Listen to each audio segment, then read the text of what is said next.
لوگ دین اسلام سے محبت نہیں کرتے، دین اسلام سے پیار نہیں کرتے، قرآن سے محبت نہیں، اسلام سے محبت نہیں، پھر دیکھیں دعا کرتے ہیں قبول ہی نہیں ہوتی۔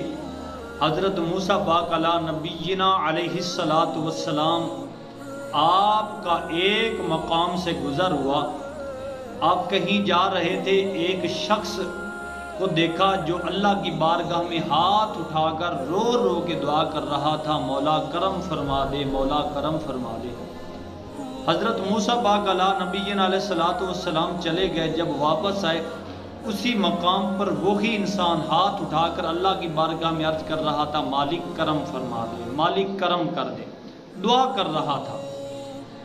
حضرت موسیٰ پاک جلالی پیغمبر تھے، اللہ کی بارگاہ میں عرض کی، یا مالک و مولا، کیا تیری بارگاہ میں اس کے لیے بخشش نہیں ہے؟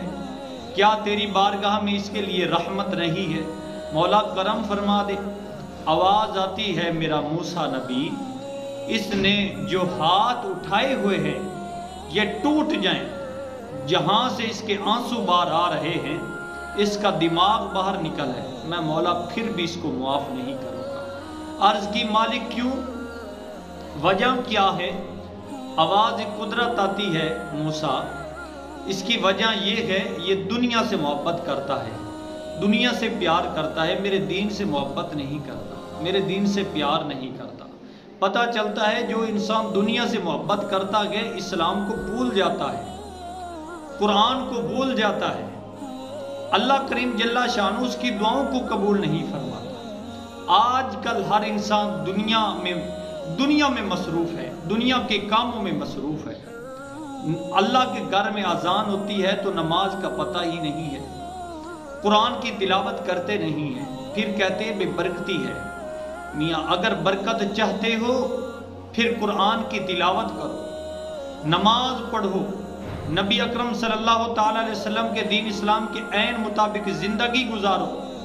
اگر کوئی پریشانی ہے، مصیبت ہے تو اللہ کی بارگاہ میں ہاتھ اٹھاؤ، عرض کرو، مالک تیری بارگاہ میں تیرے محبوب کا وسیلہ پیش کرتے ہیں، مالک ہمارے چہرے کو نہ دیکھ، اپنے محبوب کا نام دیکھ کر اپنے محبوب کے نام کے وسیلے سے میری دعا کو قبول فرما لے۔